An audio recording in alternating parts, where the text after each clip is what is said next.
Hey everybody, how's it going?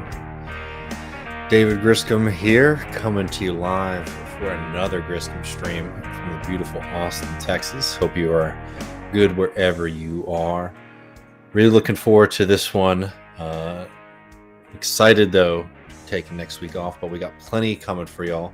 Tomorrow we're going to be joined by William Shoki, our friend and comrade from South Africa, to help break down the situation in that country, in the prolonged fight for freedom there. A little bit after that, we're going to be joined by our friend Jacob, our friend from Alabama, from the Valley Labor Report, which you should definitely be checking out if you haven't already.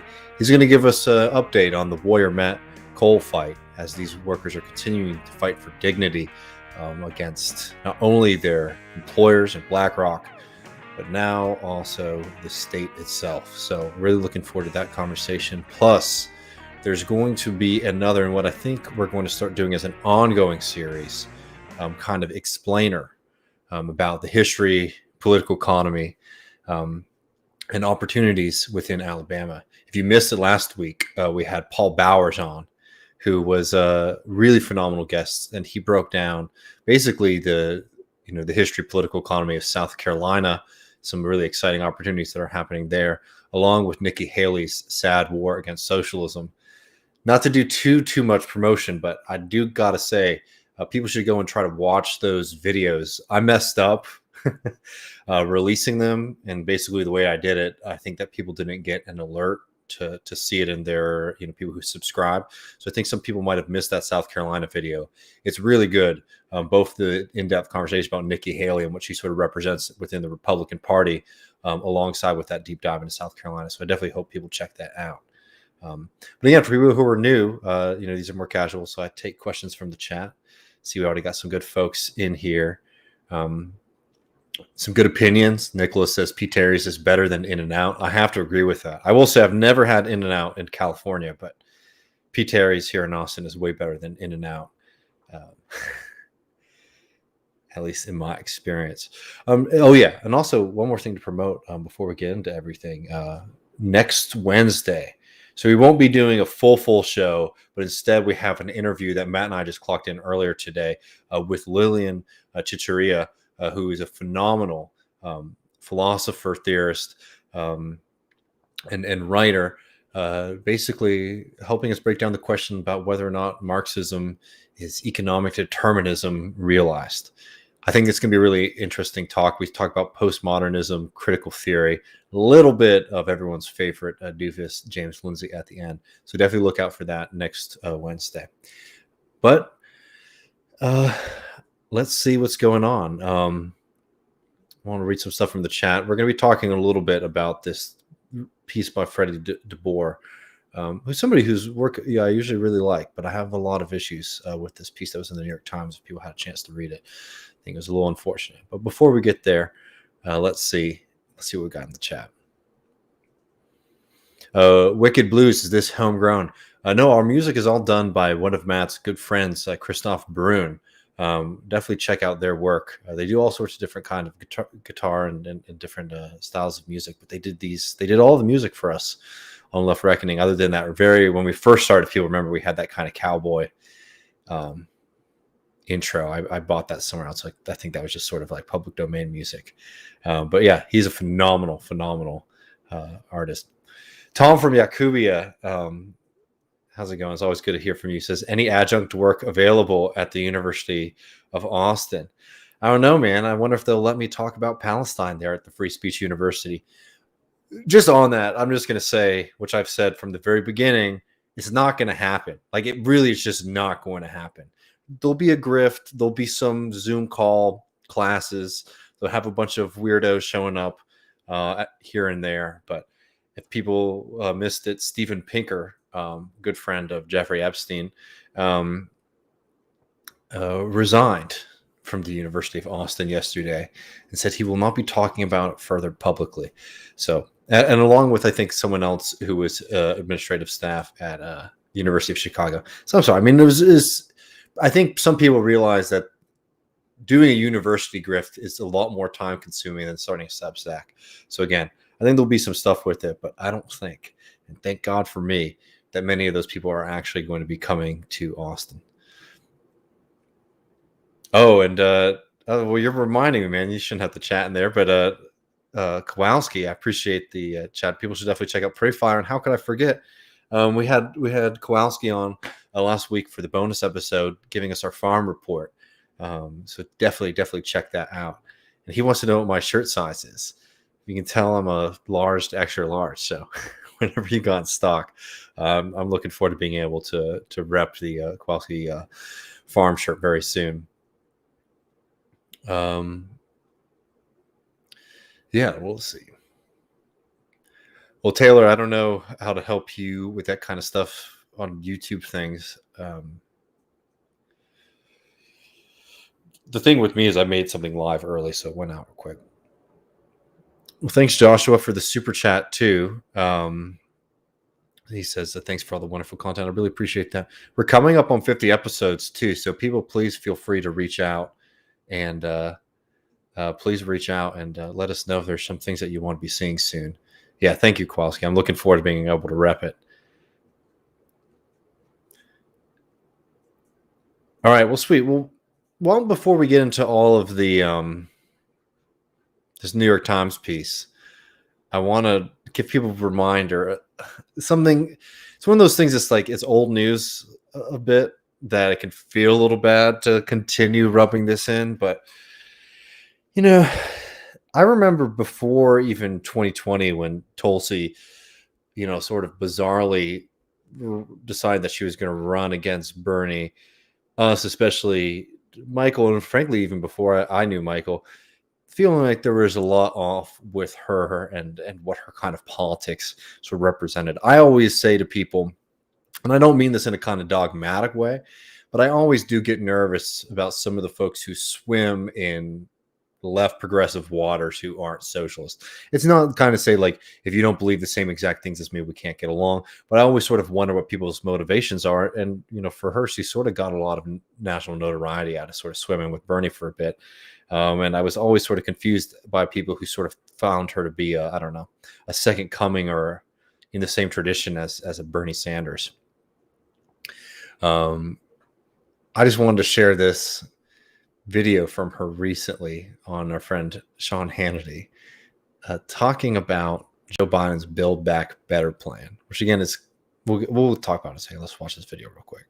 Here's the reality with the bill that they're continuing to push forward is that our government is too powerful and too big even as it is, and this bill is only going to make matters worse.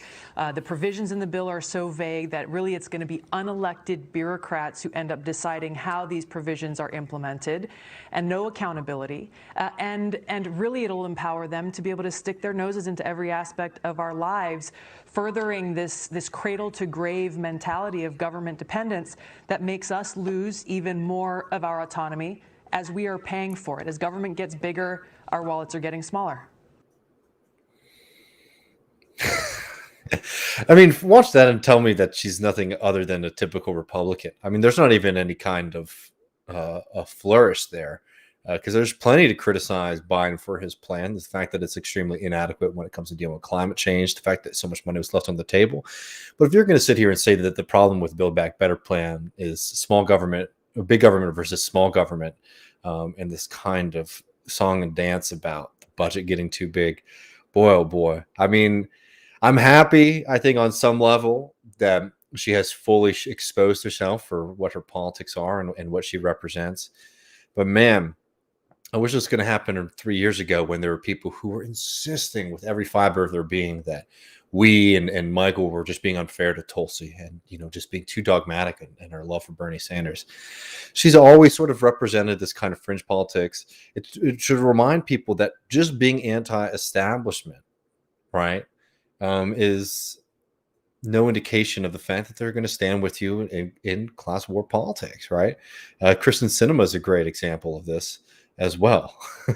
Somebody who certainly, follows the beat of her own drum to some extent, but she's very happy to pick up the phone and answer to extremely wealthy and powerful interests in this country. Tulsi's no different. I mean, it was always a kind of distraction. And I think the thing that is worrying to me and upsetting to me about it was like how many people really got wrapped up in that. But Lord, I think that I have to say I never thought that she would get that bad that quickly, but I'm at least happy that she sort of exposed herself on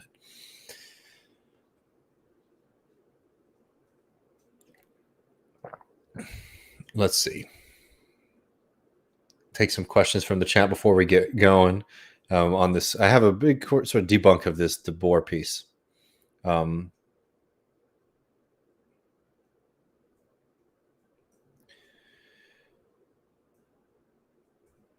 Yeah, I mean, I think for Tulsi, like the easiest anti-establishment movement to get into in 2016 was Bernie Sanders, right? At least without sort of revoking everything. And in 2020, standing with Bernie wasn't as I don't know. The pool wasn't as small, right? You get in early with Bernie, and you were sort of able to sort of make a name for yourself. But in the second run, it wasn't as easy to sort of climb up the ranks. And I think that's why you saw that pivot. And I think that the fact that she ran in 2020 sort of exposed what this was all about for her, was a way to sort of, climb up. And the fact that right now she's just sort of doing weird, slow workout yoga videos and going on Sean Hannity and complaining about cancel culture and the size of these bills, I think sort of exposes everything that we've needed to see. Thank you for talking about this. I've had trouble with talking about socialism. Just stick to Bill Haywood, singing the basics. I think this is about the socialism in general. Yeah, we'll get to that in just a moment, because I have a lot of thoughts about the way that these things are being framed. Well, let's see. Unless anyone has any questions to get us started, we can go right into this piece. So this is a piece that came out from Freddie deBoer, and I think that people who are watching this, some people know that name and some people don't. I don't want to swim in any kind of controversies or debates about all these things. I think that stuff has been settled, and I haven't been in the middle of any of that. I will say that I've read many pieces by Freddie that I think are very astute and interesting, and he's somebody in the past, at least, I think it's worth engaging with. And I also will say, one bad op-ed is at the end of the world, but I think this was a particularly bad one, this is a particularly bad one. So let me share this with y'all. And I'm going to go through this for a little bit, and then I'll come back and read people's questions in the chat. How about that? Because I sort of want to get through this, because it does actually highlight a lot of different things. So this is a piece people might have seen today by Freddie deBoer. Again, if you don't know who Freddie is, I'm not going to take everybody through it. Just know that this is somebody who's, of the left, has feuded with a few folks, but who hasn't. And has now sort of come back in the past year, and they wrote this piece that got published, and Freddie runs a pretty decent Substack. Again, I'm just saying this is somebody whose work I would like read and respect and am interested in reading. This isn't just like a rando for people who aren't familiar with who this is. Anyway, this is the piece. Let's get into this a little bit, because I think it sort of has a few fundamental flaws. And one, I disagree with the argument, and I also think that some of the ways of thinking that are sort of brought to the surface in here are unhealthy for us on the left. So this is New York Times. The title is "Democratic Socialists Need to Take a Hard Look in the Mirror." Freddie deBoer wrote a book called "The Cult of Smart: How Our Broken Education System Perpetuates Social Injustice," and they run a Substack as well. So the piece starts out by saying, Freddie's very disappointed that India Walton lost in Buffalo, that they were treated unfairly. And they say the outcome saddens and disappoints me. Like many admirers of Miss Walton, I believe she was terribly mistreated by the New York Democratic Party, which largely fell in line behind Brown, even though he was not running as a Democrat. Right. So he sort of goes through the fact that the party was corrupt and acted unfairly to Walton, all of which I agree with. And this is where the pivot happens. Nevertheless, I'm willing to say something far too few leftists seem willing to. Not only did Mr. Brown win, but he won resoundingly. It's time for young socialists and progressive Democrats to recognize that our beliefs just might not be popular enough to win elections consistently. It does us no favors to pretend otherwise. Let's start right. let's start right there. I think that there is a point to be made that some people do have a kind of false belief that we are just sort of sitting on the precipice of socialism in this country, and if only there wasn't democratic meddling, Democratic Party meddling happening, that we would be winning every election across the country. I think that that would be a mistake. Um, the fact that we have a lot of popular support for our ideas does not replace the kind of political organizations that are necessary to not only win elections, but to sustain ourselves in power. We talk about that a lot on this show, that, the election, like getting into state power, is only really the beginning. And we can't sort of be sitting on our hands during this period of time and not building those kind of organizations up. I'm talking political parties. I'm talking stronger socialist movements that are sort of tying both the political arm with the labor arm, right? Thinking creatively, building those kind of organizations is certainly something that we need to be doing, and we don't have that capacity right now. So so if you are sitting here thinking that things are just going to flip over, next election cycle because we already have the right message, I would say that you're mistaken. But that's not where Freddie's going with this piece. And that's why I wanted to talk about it, because Freddie makes a few specific claims here. Some of progressives frequently claim that Americans want socialist policies and socialist politicians, but are prevented from voting for them by the system. Or they argue that most American voters have no deeply held economic beliefs at all and are ready to be rallied to the socialist cause by a charismatic candidate. Again, I think that would be a miscategorization of a lot of folks' position, but it's not at all like the worst thing to sort of bring that up and to sort of investigate whether or not that's serious. Let's go a little bit deeper, and then I can sort of break down all the reasons I think that are wrong with this.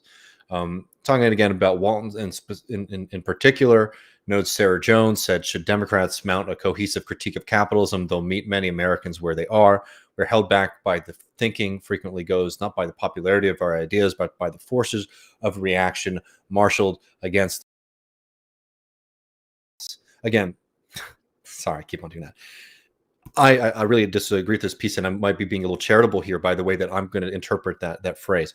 I think that I see this a lot amongst people, like even within our audience and on the left, who think that, for example, Bernie Sanders lost in 2016 solely because we didn't have a strong enough independent media arm to sort of break through CNN lies. I think that's would be a tactical mistake. Certainly, we would be in a stronger position if people weren't sort of reliant on news organizations that are very happy to provide a kind of pro-corporate, anti-socialist analysis, look at pretty much everything that's been said after these kind of off-year elections. It's all the proof that you need to see that, for the most part, political punditry in the United States, particularly coming out of CNN, MSNBC, etc., is extremely skewed against kind of progressive and left-wing candidates and ideas, right? But again, that's not the sole reason that we're not, living through a kind of golden age of left-wing politics and policy. There are many other factors that go into it. And I'm going to get into all of this at the end. I just sort of want to allow Freddie to stand on his own 2 feet here with their argument. So again, I'm saying on that point that some people are making the mistake of thinking that, all we're waiting for is just for there not to be pushback from, the party itself, the Democratic Party, and the media would also be, I would agree that would be a mistake. But again, this is where I think that Freddie makes a very serious error in this argument. The only way for the left to overcome our institutional disadvantages is to compel more voters to vote for us. I think that's fair. Bernie Sanders' 2 noble failures galvanized young progressives and helped create political structures that have pulled the party left. They also helped convince many of a socialist bent that only dirty tricks can defeat us. In 2016, the superdelegate system, and it sort of goes through the problem with the Sanders campaign. But he knows here the inconvenient fact is that Sanders received far fewer votes than Clinton and Biden, and failed to make inroads with moderate black voters, and that the youth vote did not turn out in the way that his sorry, I didn't put that up for y'all, but I was just reading from the text, in the way that his supporters argued that it would.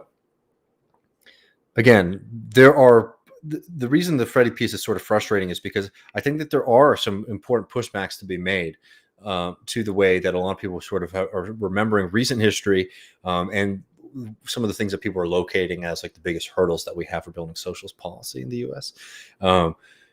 I will just say on that again, when we get to the end, I'm going to go through my argument in response to this more in depth. But I would note on that point in particular that primaries are a very, very difficult way to sort of gauge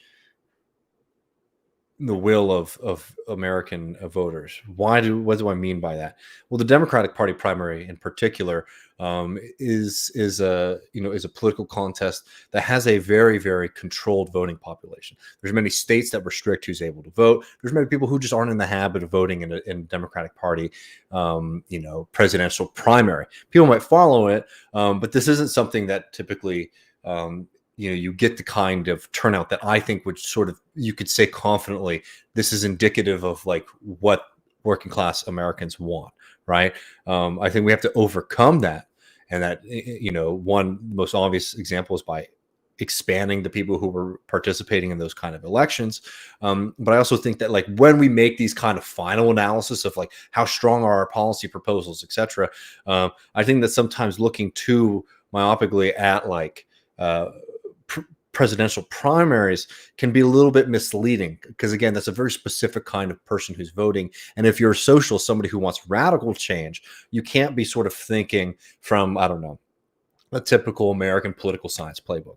That's not an excuse. It just is sort of, I think, an important way that we think about what happened with Bernie Sanders, for example, because the Bernie Sanders argument is like, we're going to bring in people who don't typically participate in politics. And I think you can make an argument, especially in 2020, that the end results of that argument were underwhelming in some places. I don't think that that's an unfair charge to make. But I would say is that like considering the primary in and of itself as like the way to judge that, I think would be a mistake because again, like in a lot of states, it's very difficult to vote. A lot of people don't typically participate in those elections. Think about states like New York, where it's hell on earth to get yourself registered to vote in a primary. I mean, that's a very classic, difficult thing that Bernie had to deal with is that young voters aren't sort of well-versed in registering to vote in a timely fashion, right? I think that most of y'all know just anecdotally, if not yourself, plenty of people around you who you were trying to get to vote for Bernie Sanders weren't able to vote in the end because they didn't, go through the proper channels in time. Let's get back to the piece here. Whatever else you want to say about the system, we cannot shut our eyes to the fact that the voters of the Liberal Party in American politics twice had the opportunity to nominate Sanders, and they declined to do so, right? And this is where he says this. This may be a betrayal of the socialist principles I stand for, which are at the heart and insistence of the absolute moral equality of every person and a fierce commitment to fighting for the worst off with whatever social and government means are necessary. It's a very specific description of what a socialist is, I would say. But they're saying they're making this argument because they want people to win.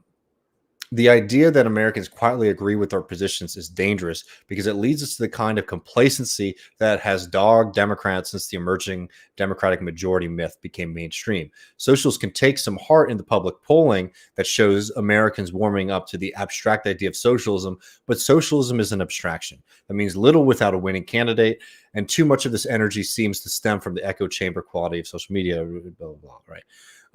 Socialist victory will require taking a long, hard road to spread our message to convince a skeptical public that socialist policies and values are good for them in the country, which is to say it will take decades. So I definitely disagree with that. Americans have lived in a capitalist system for generations that will be an easy obstacle for socialists to overcome. If you want socialist policies in the U.S., there's no alternative to the slow and steady work of changing minds. That's true. My fellow travelers are in the habit of saying that justice can't wait, but justice has waited for thousands of years, and et cetera, right? So let's just note two quick things here, and then we'll get into the larger, I think, argument that I think people need to be able to work through. That's a weird, the way that this was presented, I think is unfortunate for the quality of work that I'm used to reading from Freddie. Mainly because I think that if you're going to talk about polling in the way that Freddie does, which is, and the only polling it brings up is polling about how Americans are feeling about the word socialism, right? Like if they think it's a good thing or a bad thing, right? That's the polling that you bring up. I think would be a mistake because the fact is that and I don't know. I think that like it comes with the argument that you're making, that you have to refute this fact that in the vast majority of the public polling that we see done in this country, concepts like a higher minimum wage, extremely popular; Medicare for all, extremely popular; free college, extremely popular; higher taxes on the wealthy, popular, right? The fact is that like a lot of the policies that are being put forward by Bernie Sanders were extremely popular with voters. And the puzzle then is to try to figure out where's the disconnect then between those popular policies and electoral results. But what we're getting from Freddie's argument is this kind of more bizarre argument, I think, at least in relation to the polling data that we have, that the socialists and socialist ideas aren't popular with people. And I think that if you're going to make a claim like that, I think that you should find a way to prove it. And if the only proof that you can have is that Democratic Socialists are losing elections, I would like you to maybe spend some time with the argument that I'm going to lay out as to some of the challenges that we have to face as a movement.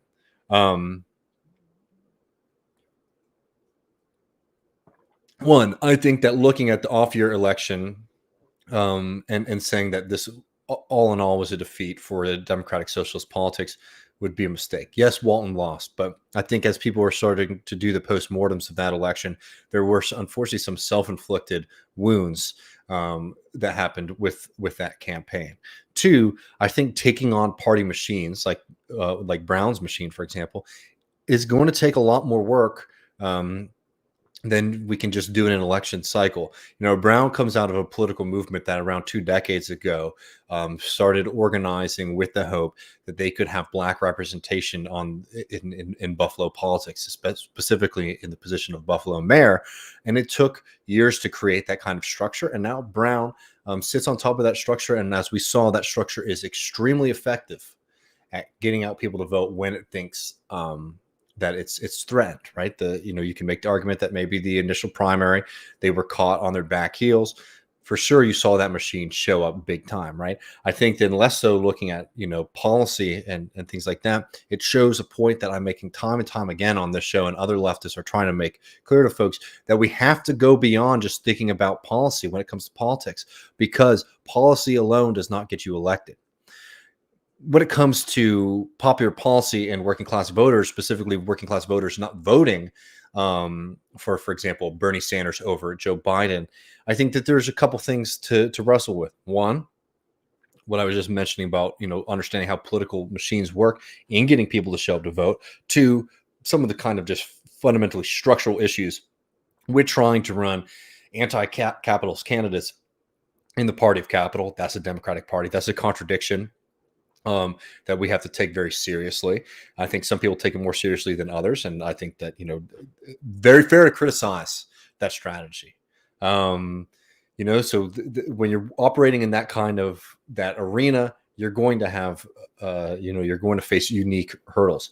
But beyond all of that, one thing that I will note, and I will admit that it comes from growing up in working class communities, living in a working class community, in neighborhoods that I grew up in, and talking to people constantly who aren't in these kind of left media bubbles, people who don't identify as socialists, people who don't frankly vote, because that's the vast majority of working class people is non-voters. That's a particular problem that we have in building power in the future. Beyond that, what I hear more often than not, and I don't think people acknowledge enough, is the fact that a lot of people don't think that good things are possible through politics. What do I mean by that? I talk to folks all the time, right? People who I grew up with, people who are my neighbors, who have worked their entire lives. And you talk to them about the boss, fuck them. Talking about the system, it's rigged against me. You talk about things like private health insurance, a scam. I prefer Medicare for all, right? And then you say, well, we can go and do this, and we can vote for this candidate or that candidate. And you know what I hear more often than not? It won't happen. It's not possible. We can't do it. That's a different challenge than policies being popular or not, right? Getting over a feeling that politics is not a vehicle for change. Politics is not something that is possible for us as a class to participate in. The fact, the idea, the feeling that it's rigged against us, nothing will change. We've elected people before who we thought were going to do something, and they didn't. I'll tell you what, people who voted for the Democratic Party in their life and have had the the situation where they've won, makes a lot of sense to me why you would say, well, I don't think that anything good's going to come of it. We talk a lot about what happened with Barack Obama in office. Thank God now other people are starting to talk about New York State and California and how disappointing those states are, despite the fact that they have majorities and they control the branches of government, right? I will say anecdotally, it is amazing how pissed off people used to get at me for saying that for years. Well, why you think you're so great? You're from Texas, right? My only point was this, is that, this kind of fantasy that some people have that, just getting Democrats elected in office and controlling all the branches is somehow going to, vastly improve people's life. I think, unfortunately, is a very mistaken idea. Beyond that, the point is like, if you've lived through this your whole life, right? Being told, oh, we're going to do something different. I'm the candidate for jobs. I'm the candidate who's going to do something about the broken healthcare system, right? It doesn't even matter how like radical these policy proposals actually were on paper. If you've been told your whole life, we're going to do something about the health insurance industry, we're going to do something about low wages, and you've done that work of actually showing up and voting and maybe even winning, and then seeing maybe your life not only not improve, but potentially even get worse. Yeah, that's a huge political hurdle that we have to overcome, which is different than policies being popular or not.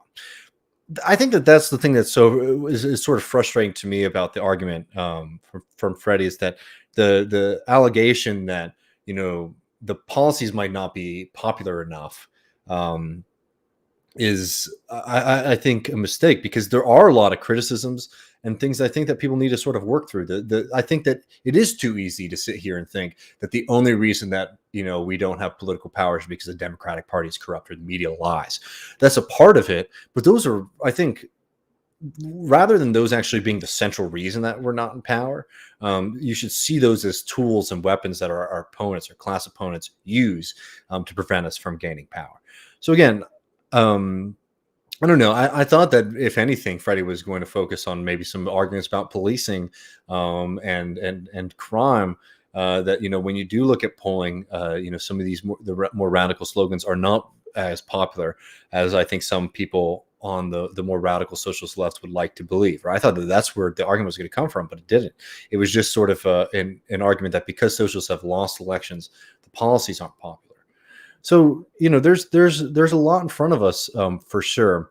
I think that beyond that, and maybe just in relation to the policing thing, because every time I talk about this, people get really mad, or how could you say this? You love cops, but no. The point is not that just because something might poll unpopular too. Like, I don't want to make things too all over the place, but I also would say that, like, even if specific policies that were good were polling unpopularly, right, weren't showing up as things that weren't showing up as popular in polling, that doesn't mean that we shouldn't pursue them and do this work. I mean, I think that there's, in the post-Bernie moment, there's been a lot of moves here within like the left, when you have a few different camps going in different directions. There's a side of people who are like, well, Bernie didn't win because he wasn't radical enough, he wasn't revolutionary enough, and I think that is probably a mistake.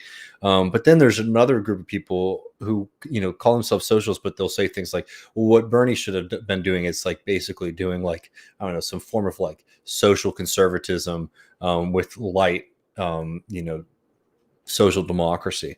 I think that that's a mistake as well. And you can point to whatever polls that you want. I mean, the point is, as socialists, we are like the active members of the working class. What do I mean by that? People who identify as socialists, and more importantly and specifically people who are actively engaged in union organizing and in socialist organizing, are members of the working class, but also of a very specific section of it. I'm not talking about culture or anything like that. I'm talking about people who, for whatever reasons, have said that, like, you want to be an active member and trying to inspire action within members of your own class. So if that's the case, then people should not be so afraid of actually doing the work of convincing and articulating and making arguments and developing consciousness that shows why kind of radical policies that might not initially show up, as the most popular thing in a focus group, why that is still worthwhile. That is still worthwhile doing because, yeah, over time, like ideas do change. That work does affect the way that people think about things, and more importantly, showing people that things can change, and that there's political movement, I think is a really critical thing that socialists need to be doing, rather than just sort of sitting and waiting for everything to sort of self-actualize and happen. Like, you are like a member of the working class who's willing to do extra work and be extra engaged. Use that to the advantage of building the strongest and most I don't know, like justice-oriented left that we can be building, right? Don't fall into kind of like alienating or what rhetoric or things that are just hot because they seem to be trendy academically. I mean, things that actually will benefit working people's lives. And lastly, on polling, I mean, I don't know. I'm going to read some questions in a second. We can come back to this. I'm curious to hear what y'all think. I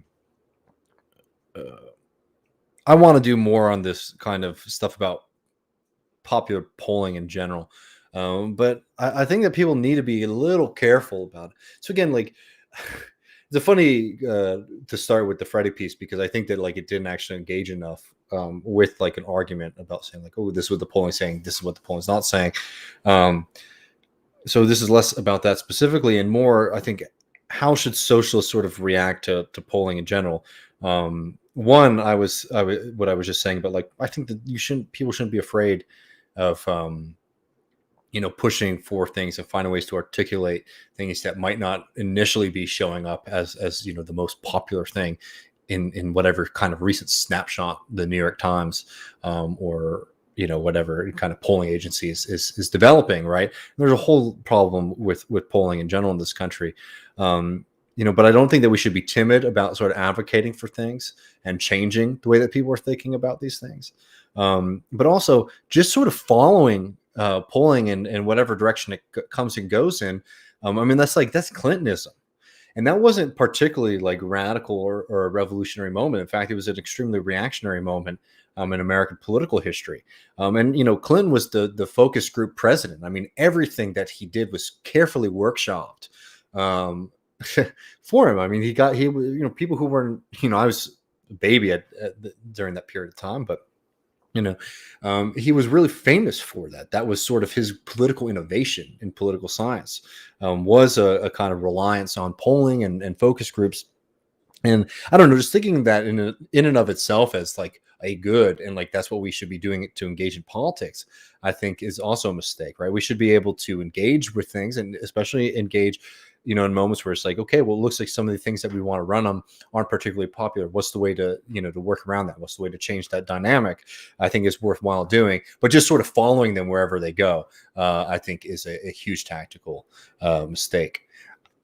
I think there's more I want to say on this, but I want to bring people into the conversation who are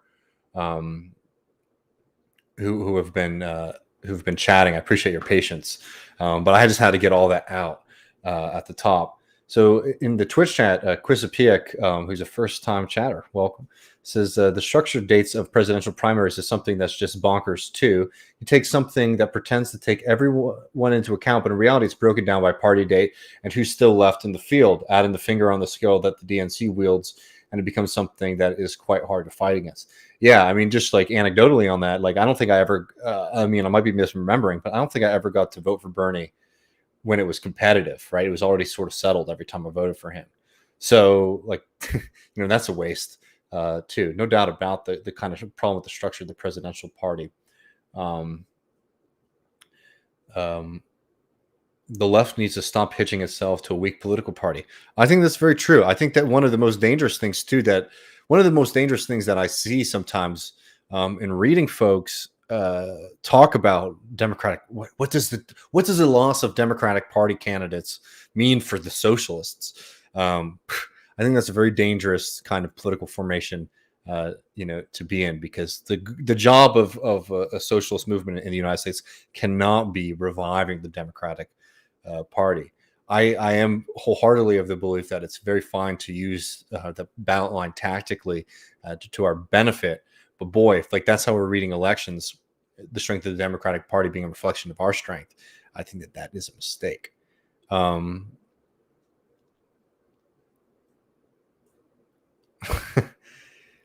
Let's see here. I want to make sure. So Alan said earlier, let me just read it again in context of this. Thanks for talking about this. I have had trouble with talking about socialism, just stuck to Bill Haywood, sticking to basics. I think there's a fair way to do it about this. Louis says, how do I check for jobs at Left Reckoning? Well, we don't have anything posted, but we might be looking for people in the future down the line as we're able to bring folks in. You just sort of keep your eyes posted. We don't have a website at the moment. So Radium says, hey, David, I'll get to the Rittenhouse stuff in a minute.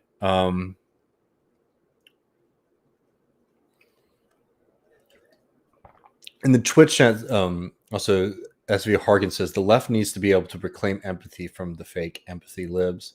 All right, let's see. I'm coming down.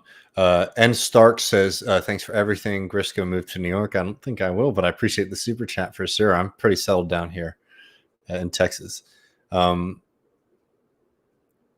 Okay.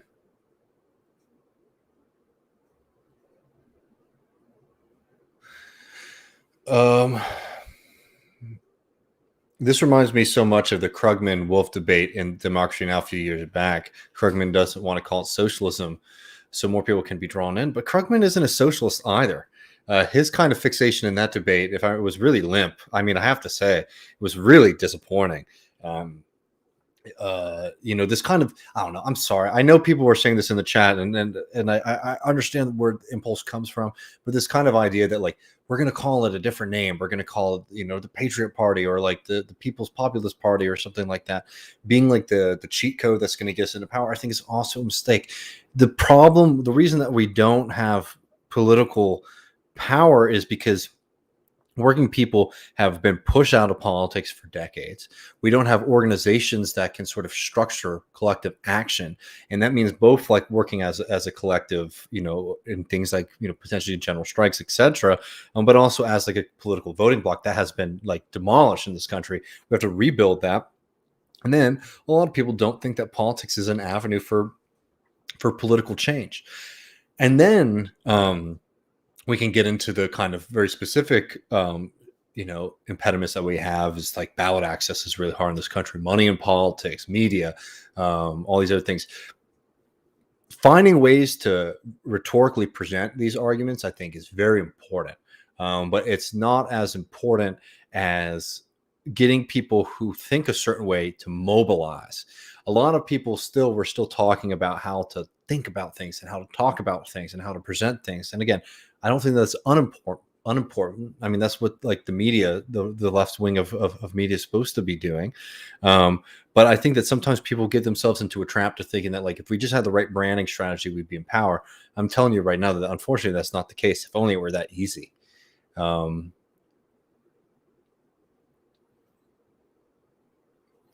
Tyler's mentioning Shama Sawant, who we've had on the show, and people should support her in the recall election, which is a horrible, big money movement.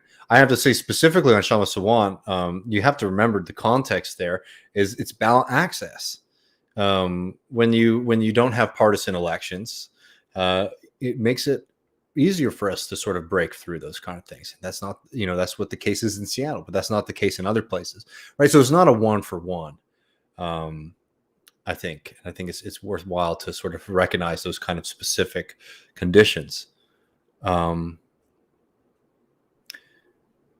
Avery says, I finished volume 2 of Capital, I'm assuming, David. I'm going to start reading volume 3 in December. I think have school reading and a Foucault book I want to read first. Well, congratulations. You've definitely done a lot more than most folks. I'm happy to hear it. I hope that was enlightening for you.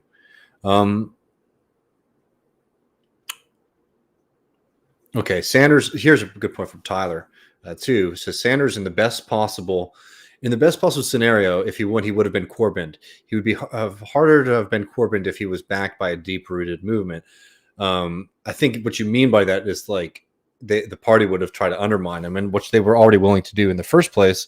I think even more so than Corbyn, what would have happened to Bernie Sanders is mass obstruction if he were to win the presidency, in a way that could have been a really dangerous moment for the left, where that could have been a disappointing, like there could have been so much obstruction within the Democratic Party against Bernie Sanders. And the Bernie Sanders argument for change is that we were going to have mass mobilizations to force the government to do what we demanded of it, which is the correct, like that's the correct tactic in that moment for sure, but we didn't have the capacity for it. I mean, he didn't even win the primary, right?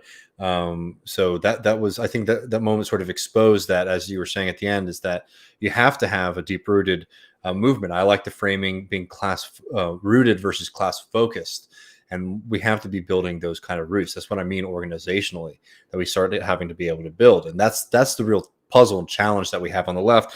And I think that sometimes fixating on the horse race stuff, oh, how are we going to fix our messaging? What if we use a different word for socialism? Well, I'm not saying it's unimportant. I think it takes up a little bit more oxygen than it needs to.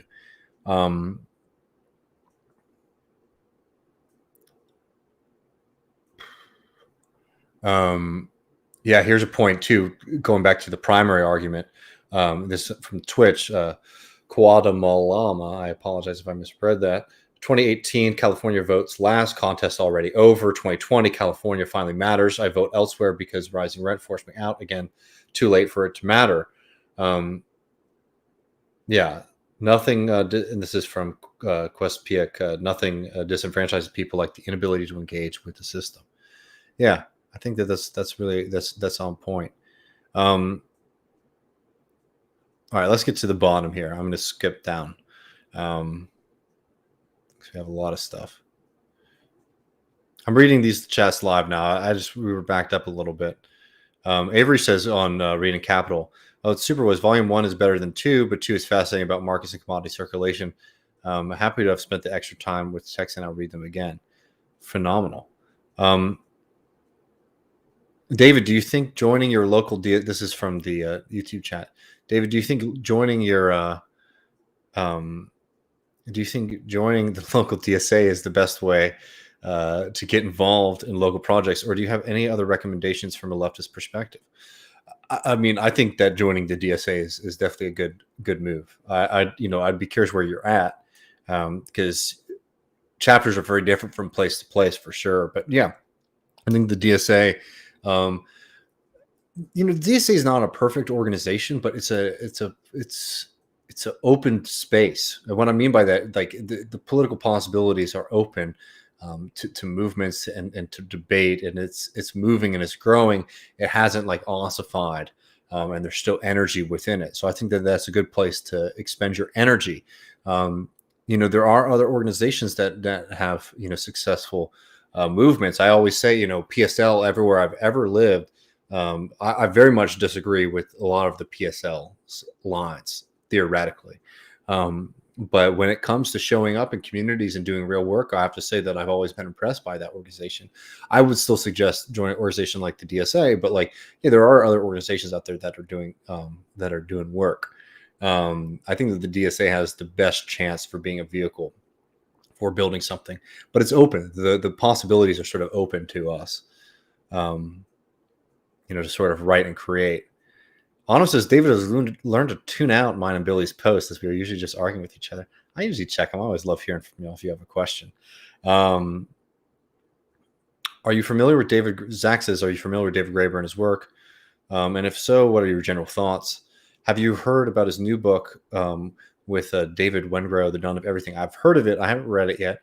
I mean, David Graeber was a phenomenal thinker, and most importantly, an incredible comrade. I know people who knew him personally, and he seemed to just be an extremely lovely person who was fighting for a much, much better world. I have theoretical differences, with David, specifically, he's an anarchist. But I think David has made incredible contributions to the left, and is somebody who's definitely worth engaging with. So I would definitely suggest getting into that work for sure.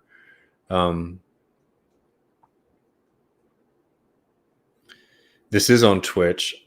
Um,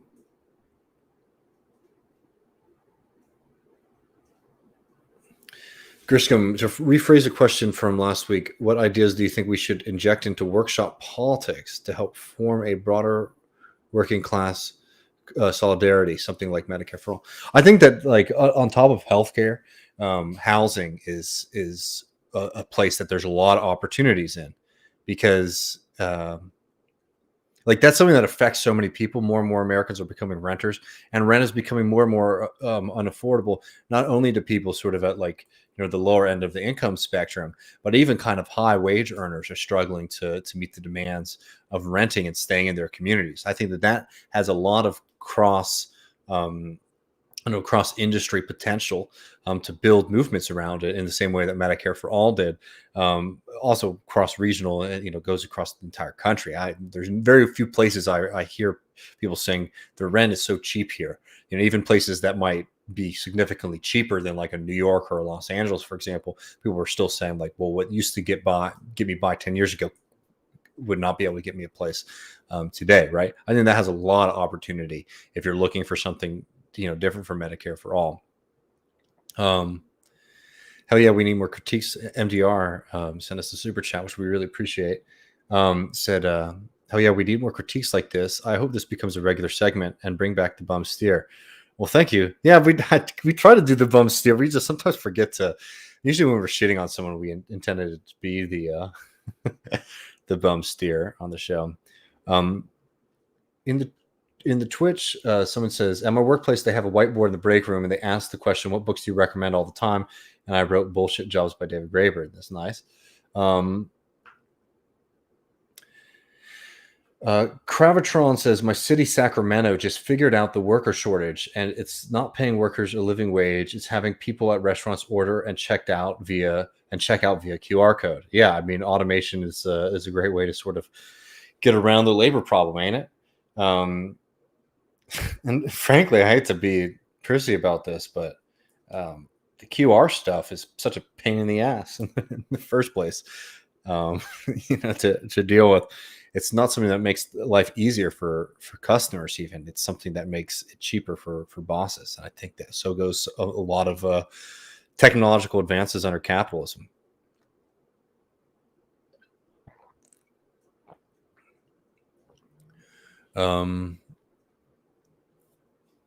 Yeah, I mean, I have a shitty cell phone. I have a shitty cell phone too, so taking pictures of the QR menu is such a pain in the ass. Not the worst thing in the world that's ever happened to me, but I'm just saying, it's like all these innovations. Like, I mean, if you've used the touch screens at a McDonald's or something like that, they're so much more of a pain in the ass too than just ordering old school. I mean, this is kind of stuff. These labor saving technologies are not about making it easier for people. Semper says, if nothing else, okay, it might be in context, I'm not sure.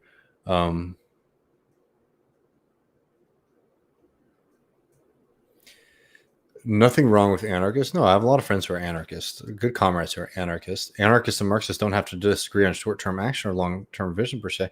Yeah, I mean, I think that being able to engage with each other seriously isn't something that we should be upset about. I think that, like, I don't think that these differences actually are as kind of abstract and only in the future some people make them out to be. I think that if, I think anarchism specifically has so many different threads within it too, that we can be talking to many different people. I mean, there's a kind of version of American anarchism that I don't think is as rooted in kind of working class revolution as other forms of anarchism. So I don't know. I mean, I don't think that, like, having debates and disagreements is something unhelpful. I think that, like, certain kind of models of organizing that we saw dominant in the U.S. left, the kind of anti-hierarchical organizing we've seen has been very damaging. So, like, yeah, if we're talking about tactics within an organization, and we're coming from different philosophical perspectives, I think that, yeah, for sure, I think it's worthwhile engaging debates. But if someone tells me an anarchist, my first reaction is not to say, like, great, I'm talking to a comrade, not, oh man, I'm talking to an enemy, for sure. If that's what you mean there. And I know a lot of people listening to the show are anarchists, and like I think that we're very friendly. All right, let me see. I wish there was. This is one of those things I wish we had someone else who could help save questions for me to get to. All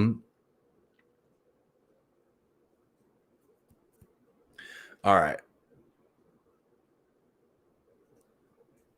We got so far as a movement with Bernie's platform. Housing wouldn't hurt, but a misguided focus at this point. Well, what's the movement of Bernie's platform right now? I would say, right? I mean, the problem right now is not that we don't have ideas. It's like we're having difficulty finding ways for people to meet people in real life and to have some goal and movement and organization and conversation and mobilization around these things. For sure, mobilizing around Bernie's platform was an example of that. But I'm talking about post Bernie moment. What kind of political activities are people engaged in? And I think a lot of people who are listening to the show, and it might not be the case for you, and I think that's a good thing if you're able to be engaged in things. A lot of people who are listening to this are sort of in moments they're sitting and they're saying, okay, well, how can I start to build a kind of anti-capitalist movement, a socialist movement in my community? And okay, well, you don't have a Bernie Sanders campaign to sort of participate in. So when we're talking about things like housing, that's something you can talk to your neighbor about, and that can start to create a coalition that can build into something else. That's what we mean by that. Or at least what I mean by it.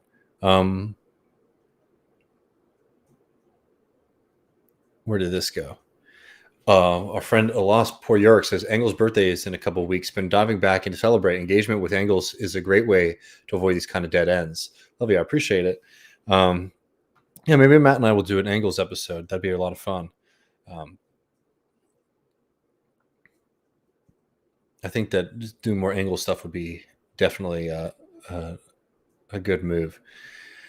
All right, y'all. It's 6. I gotta go. I have to meet somebody, but tomorrow we got a lot. Let me just announce everything real quick. 1, we're getting close to 1,000.